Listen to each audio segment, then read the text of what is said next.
I'm Elisabeth Larkin with Balanced Body Pilates. I have a client who was referred to me by his wife. She told him that Pilates would improve his golf game. She told me that she was concerned about the inflexibility of his neck, of his cervical rotation, such that she was concerned when he was driving, she was concerned for his safety and for hers. So I created this sequence for him, and now they are both happy. He's happy with his golf game, and she feels more secure that he's driving more easily because of cervical rotation. Here's how it starts. Inhale to slide back to knee extension, and exhale to slide forward. Keeping the head, neck, and eyes straight ahead, don't turn the neck, but steer the pelvis on the rotator discs. So the pelvis, ribs, and shoulders, they are turning underneath the head and the neck. Reverse.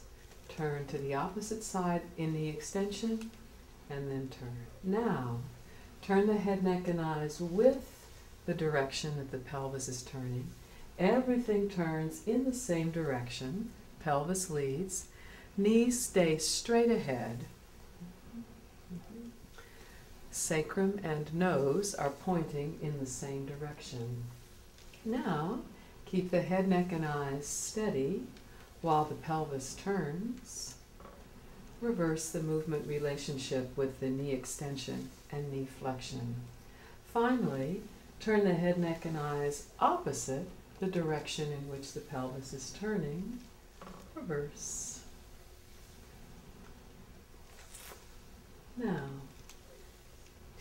this same client, after he'd been working with me for a few years, realized that he had to have a knee replacement. No, not because of Pilates, but because he's well into his 80s, and 40 years prior, he had had a knee injury playing tennis.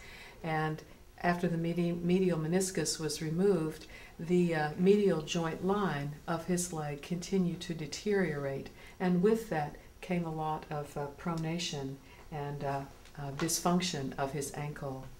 So it finally became time for a knee replacement, and sure enough, this same movement here was useful for him when it became time for him to regain the amount of knee flexion.